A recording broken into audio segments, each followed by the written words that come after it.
Imagine having a party to celebrate something that you created over 20 years ago, but finding out that you're not invited simply because you don't want to be part of the woke culture. Hi, good morning, Neil Sean here. How are you doing? Thank you so much for your company today.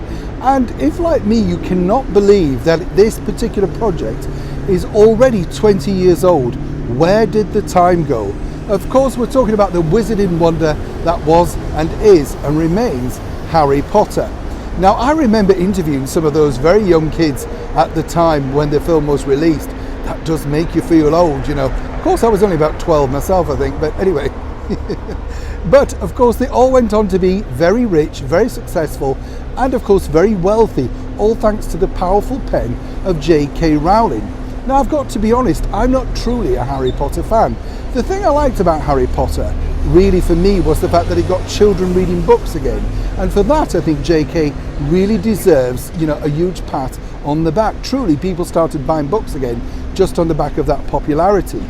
But it appears now, because of her, shall we say, strong views on trans people, that, of course, she's now been disinvited from a planned special by HBO in America, which apparently is going to be screened next year on the 20th anniversary. But has she been disinvited? Or indeed, is she finding out that actually people power is stronger than woke power? Now, we can tell you first, an exclusive here on the show, that HBO have received something of a backlash because lots of people would like to see her included.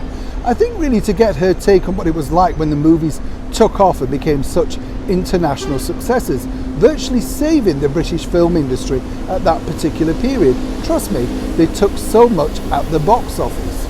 Now, originally, as I say, HBO didn't want to include her, but now they're having second thoughts as to whether they could film certain elements with J.K. Rowling. Now, as I say, whether you agree with Miss Rowling's views or not, what you can't disagree with is the fact that it was her creation, her talent, her time that made a lot of people very wealthy, very famous, and of course financially independent for life. But guess what? Quite a few of them, in fact possibly all of them, haven't come out in her defense even as a friend. Maybe they have privately, but of course publicly, they're all too scared for their own careers. As it's often said in the world of showbiz, you truly have no friends until, of course, things start to turn nasty.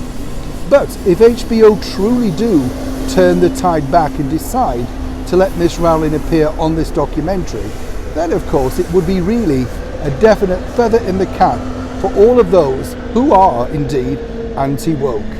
Let me know what you think to this particular story, because it is truly interesting that it appears that such a major national television company can decide to do this. Neil Sean in the heart of London.